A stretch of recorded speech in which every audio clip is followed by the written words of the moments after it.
breakthrough cases in Canada at the moment, and how much of a cause for concern, I guess, they are? Well, we don't have a lot of Canadian data on it, but the CDC has some pretty good data from following it in the US. And let's back up for a second and talk about what's happening. What's happening here is that vaccines aren't perfectly protective. They're very good, like the mRNA vaccines have, we think, 95% effectiveness. Probably lower than that for the variants of concern. For Delta, it's like 88%. What that means is for some people, they will not work as well as in others. And you don't know if you're one of those people unless you're exposed to the vaccine.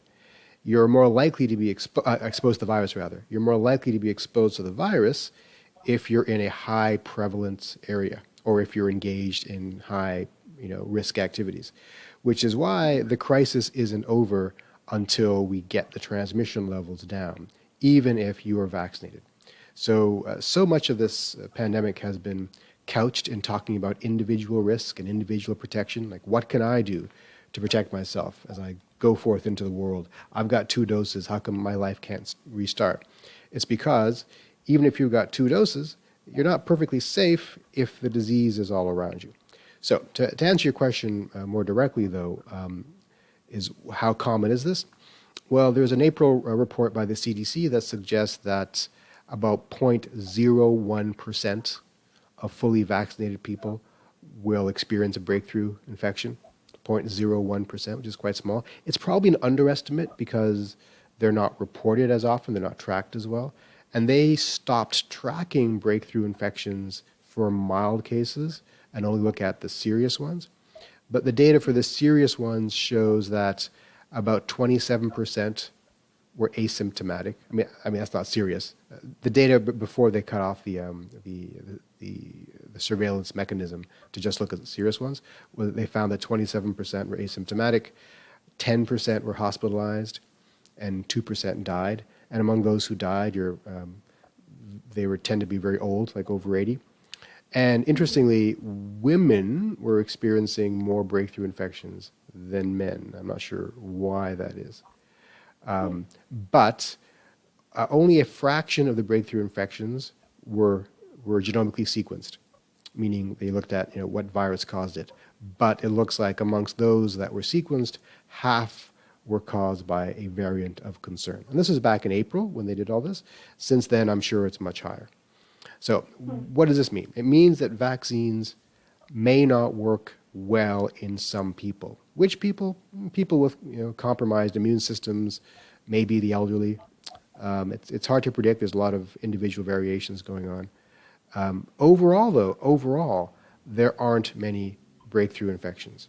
If you look at Los Angeles County, they looked at almost all of their recent cases. I think 98 to 99% of their cases were in unvaccinated people.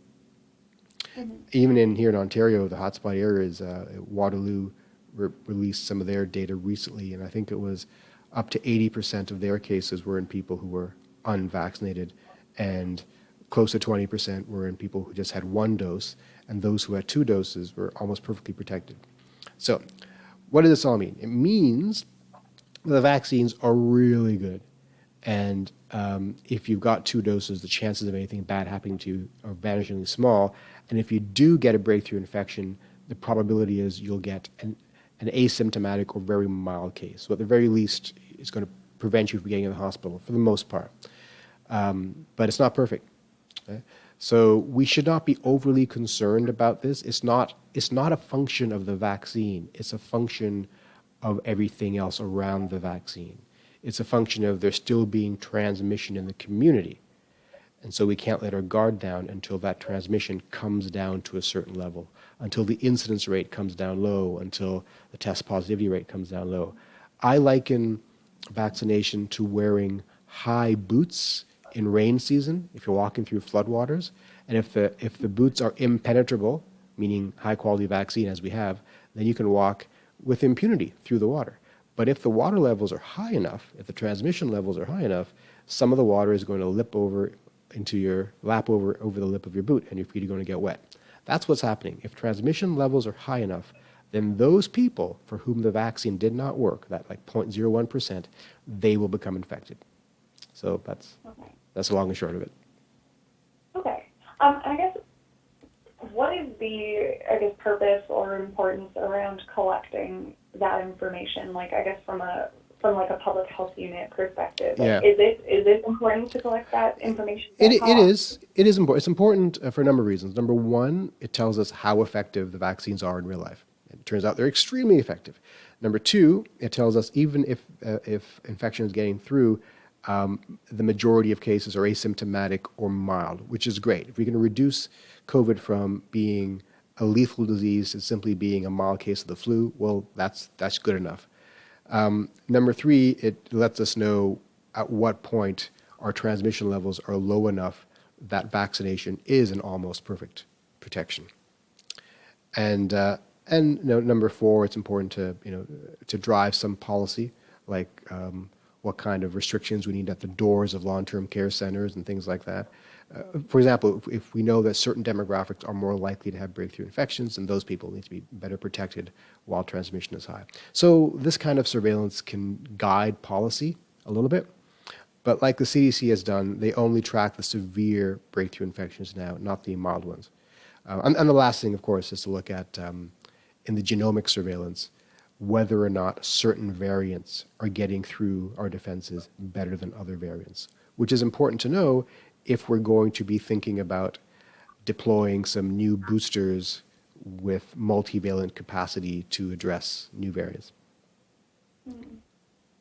I guess, is there any reason that maybe a public health unit would not collect this data? I mean, Canada, you mentioned, isn't doing it as much as the city. As far as I know, they're not doing it because I don't have access to that data, but it might exist. Okay. But two reasons. One is cost. I mean, cost time and money and Yeah. human resources. And number two, it might provoke some anxiety in the public who don't understand how this works. And we'll see this as being fuel for the anti-vax sentiment that, well, why am I getting vaccinated? People are getting sick anyway, right? So we've done a poor job of explaining to people that this is not a panacea. It's not a bulletproof vest. It doesn't protect you perfectly. It protects the population. It's a tough sell. I've been trying to sell this for many months now to understand the difference between population protection and individual protection, but we're still there. Okay. And I guess you mentioned that this data can, sort of inform public health policy. I guess, what do you mean by that? And do you mean, in this sort of path to recovery and reopening? Yeah. Do you think some of the measures might have to stick around in some cases later on, or be brought back in some cases? Well, if we know that breakthrough infections are occurring at a high rate, we have to rethink what the reopening strategy is in terms of timelines. If they're occurring in one vaccine, using one vaccine than another, that's important in how we deploy our vaccines. If it's happening in one demographic more so than another, then that demographic needs to be informed and maybe given some options for better protection. More importantly, if it's happening above a certain rate, then that tells us that the thresholds that we set for reopening need to be adjusted, because this is all dependent on the rate of transmission in the community. And right now, there's some assumptions being made that if the rate of transmission is below X, then we can open some things up. Breakthrough infections confirm or contradict that assumption. Okay.